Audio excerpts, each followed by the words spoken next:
कसं पाहता आपण या प्रकाराकडे?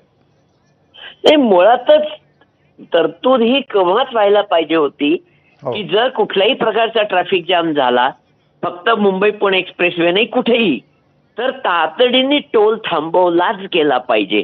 याच्या पुढे सूचना देऊ ही काय पद्धत आहे? आणि हे एक्सप्रेसवेवर आज नाही असंख्य वेळा झालंय आतापर्यंत.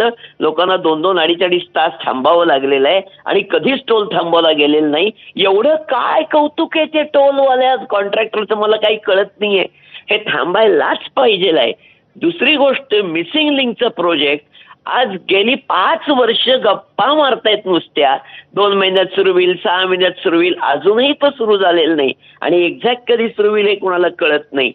मग त्याचं काय झालं पुढं आणि डिले का होतोय, कोण जबाबदार आहे, याची उत्तरं कधी कोणी देणार आहे का नाहीये? का अशा प्रकारच्या घटना घडल्या, तात्पुरतं काहीतरी बोललं, विषय संपला, अशाच प्रकारे सरकारची प्रतिक्रिया राहणार आहे? हा खरा प्रश्न आहे.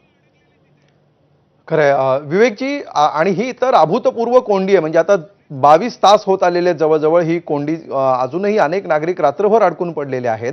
अशा परिस्थितीमध्ये आत्ता प्रशासनाने काय करायला हवं होतं, जे किमान आजच्या अशा प्रसंगांमध्ये तरी दिसायला हवं होतं, मात्र ते सुद्धा दिसत नाहीये. तिथे कोणी कर्मचारी नाहीयेत, टोल वसुली करणाऱ्या कंपनीचेही कोणी तिथे कर्मचारी आलेले नाहीयेत.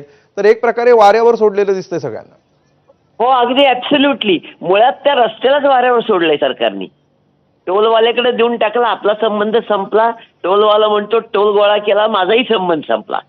त्यामुळे जे चाललंय ते भगवान भरोसेच चाललंय आणि त्यामुळे नागरिकांना आता कित्येकांची विमानं चुकली असतील, कित्येकांचं काय इंटरव्ह्यू चुकले असतील, कित्येकांचं काय काय झालं असेल हे फक्त परमेश्वरालाच माहिती आणि त्याबद्दल ना कोणाला